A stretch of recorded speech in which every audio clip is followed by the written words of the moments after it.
A few days ago, the Boston Red Sox fired Chief Baseball Officer Chaim Bloom. And, oh boy, I have some opinions on this move. Chaim Bloom has been the Chief Baseball Officer of the Boston Red Sox since the 2020 season. This is his fourth year in the city of Boston, and it's been rocky, to say the least. Chaim Bloom has been the exact opposite of Dave Dombrowski and, to a greater extent, Theo Epstein. In his 4 years as the president of the Red Sox, they had one season that was remarkably good where they made an ALCS, and they had 3 years where they were exceedingly bad. I just want to ramble for a minute about Chaim Bloom and my opinions on the guy. Like, how did he actually do as a general manager of the team? Or I guess the chief of baseball operations. I think a lot of the criticism of Chaim comes down to how he actually ran the team and how he constructed it. And part of that, I believe, is because he came from Tampa Bay, who's a team that seems terrified of actually opening the checkbook. I believe that when Chaim arrived in Boston, he believed one of two things. And I've been saying this for a while to my family and friends and anyone who will listen. One, he thought that either Boston was going to give him money that they never did, or two, he thought that he was going to be able to use the clout of the Red Sox name to draw in free agents and then rely on his scouts to find him gems, just like they did down in Tampa when he was the vice president down there. And he did kind of complete the second one there, like half of that one at least. The first one doesn't feel like it ever happened. And he really never used the clout of this is Boston to bring in these players. It's crazy because it's really easy, and it's also kind of hard to criticize the guy at the same time. Because there were a handful of players that Chaim brought in that have definitely been impact players on the team, like Justin Turner, Masataka Yoshida, Trevor Story, if we ignore the injury. Hunter Renfroe was another one. He reached a long-term deal with Rafael Devers. It's the longest deal in Red Sox history. He traded my two least favorite Red Sox of all time, being Brandon Workman and Heath Hembry, for Nick Pivetta, which is a good return. He got Kyle Schwarber for half of a year, and what a half of a year that was. He dumped Darwinzon Hernandez, and he cut Ryan Brazier, who I guess is like killing it on the Dodgers or something, but he stinks. He's terrible. That's just the Dodgers working their voodoo magic again, and it's honestly absurd that we keep letting them get away with this. And these are all moves that I would consider making if I was running an MLB The Show franchise. These are moves that I would do. I would want to rebuild the team by bringing in some of these big impact players. And he did that. On the other hand, Chaim Bloom made some terrible decisions as the GM of the Sox. Look, I get it. He had to trade Mookie Betts. There was no way Mookie was staying, unfortunately, with the money that the Red Sox ownership was willing to offer. It put Chaim into a really difficult position. So he traded him to the one team that would be willing to, one, trade for him, and two, pay him after the fact. The problem is the return on that one didn't quite pan out. It feels like Alex Verdugo is certainly on his way out of town. He feels like he's not especially wanted around anymore. Jeter Downs got DFA'd and I guess now is starting for the Nationals. And Connor Wong, he's fine, I guess. He's a little underwhelming. He traded Christian Vasquez to Houston, which I heavily criticized the trade at that time. I thought that was a really dumb decision because now since we've traded Vasquez, we've had a wheel of bums at catcher. There was no succession plan for the catcher position for when Vasquez left, and I think that was the biggest problem with this one. He got back Emmanuel Valdez and Wilyer Abreu, who are solid. They feel like Franchi Cordero, where they're quadruple A guys, right? They're too good to be in triple A, but they're not quite good enough to be in the majors. The jury's still out on them, though. They are still both super, super young. He traded for Tommy Pham, and he wasn't good. But Tommy Pham is Tommy Pham. He let Xander walk. He let JD walk. He let Nathan Eovaldi walk. He brought in Kevin Pillar and then dished him to the Rockies for a player to be named later, who ended up being Jacob Wallace. And if you've never heard of Jacob Wallace, it's because he got dealt to the Royals and is stinking it up over there. And the guy that they got back from the Royals needs Tommy John surgery. He traded for Hansel Robles, who just absolutely blows as a pitcher. Oh my God, he's terrible. He's so terrible, in fact, that he got DFA'd almost less than a year later. It was like just a little bit more than a year later. He got DFA'd. He traded Hunter Renfroe, who was really good for the Sox. Really good for the Sox.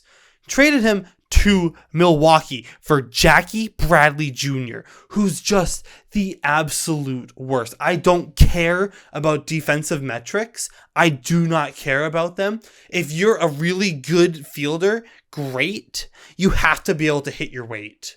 This guy's a career 225 hitter, and he's the headliner of that trade. And he was owed 2 years, $24 million. That's terrible. And then they released him in the August of the next year. That's horrible. That is horrible. Unfortunately, the trading history of Chaim Bloom is going to largely come down to trading these good players away and getting a bad return and then DFAing them later. It stinks. He's made some solid signings, but as a trader, he is certainly no Danny Ainge. Chaim Bloom's incredibly polarizing, right? Because if the plan was all along to bring him in to rebuild the farm system that Dave Dombrowski absolutely annihilated, he accomplished that. And I will give him props for that, and I thank him for his service in doing so. However, if the plan was from Sam Kennedy and Tom Werner and John Henry to bring this guy in, rebuild the farm, bring in another Dombrowski type to trade away the farm to win another championship, I hate that. And that's dumb. Because when Chaim Bloom came in, after the 2019 season, the Sox had just had a season where they had the worst farm in baseball, number 30. That's really bad if you didn't know. In 2023, the Red Sox now have the 5th best farm system, according to Fangraphs. This is most certainly a win that we can give to Chaim Bloom, and I will give him that. There's a lot of prospects coming up the pipeline right now that I'm very optimistic about as a Red Sox fan, like Tristan Casas just had a pretty solid year. Ceddanne Rafaela, I like the look of him. Marcelo Mayer looks like he's going to be killing it in about 2 years when he's ready to come up to the majors. I think he needs at least one more year in the minors before you call the guy up. I don't think he's ready to come up yet, but I think that he could be ready in about a year and a half, maybe. I think the Sox have a promising future. And yes, it has been absolutely infuriating as a Red Sox fan to watch, for the last 4 years, watch the Red Sox roll out, as Felger and Maz would put it, the wheel of gutless bums on a day-to-day basis to see what type of result are we getting today? What type of result is it going to be? Is it going to be a blowout loss? Is it going to be we lose by 1? Is it going to be we go to extras and give up a walk-off home run? It's like, I have no optimism for the Boston Red Sox anymore. I think Chaim put the team moving in the right direction. I think that the ownership got impatient with how long it took for them to actually become good again. I think the part of that is that they didn't understand Chaim Bloom's strategy of building the farm system and having these homegrown guys come up, be part of this is Boston, and then sign them to long-term deals once they're up and they've proven that they can be good. I don't think that works for Sam Kennedy and the Boston organization. In fact, I will say that the best thing that Chaim Bloom did, in my opinion, aside from giving Rafael Devers that extension, which is a lot of money, but it's a solid deal for the amount of years that we're going to get out of him. And when the deal's over, he'll be 36 years old. He'll be like Justin Turner, right? What do you got left? If he wants to walk, fine, he can walk at that point. The best thing that he did is to not overpay for players. In 2020, the payroll of the Red Sox was $86 million. Now it sits at $175, which is good for 3rd to 13th among the league. For comparison, the Mets have gone from 80 to 334 just to be the New York Mets. They aren't just blowing this money left and right like the Yankees, Padres, and Mets are, and I respect it and I appreciate that. Because if we were paying some players that were stinking it up a lot of money, I'd be very mad at Chaim Bloom. Instead, the Sox are just spending a league average amount of money for bad return as opposed to spending a lot of money for bad return. So, that's fine. Except Boston wants to win. And they want to win with their guys. At least the fans do. I don't know about what John Henry has in store. I wish that the Red Sox had been more willing to be re-signing players rather than just shipping them out looking for picks. Like, we're not a Madden franchise, right? You don't sign free agents, ship them out for picks. It's not how it works. It drives me as a Red Sox fan nuts to see a team like Atlanta, who's pulling up players left and right, the guys you've never heard of. They're instantly impact players on the team, and then they get a 10-year deal worth $100 million, and you're like, wow, that's incredible, actually, that you just managed to pull that off. And they'll have that entire starting nine intact until like 2028. The other thing that drives me nuts is that you still see these teams like Baltimore and Tampa who are battling it out for first place in the AL East. And they're top teams in the AL overall, but they have the 27th and 28th highest payrolls in the league, beating out the bottom dwellers that are Pittsburgh and Oakland. So look, overall, I think this is a bad move by the Red Sox. I think that Chaim was building something. He was building up a Rays-like farm system. And I think he was going to start taking the little bit of a Moneyball approach.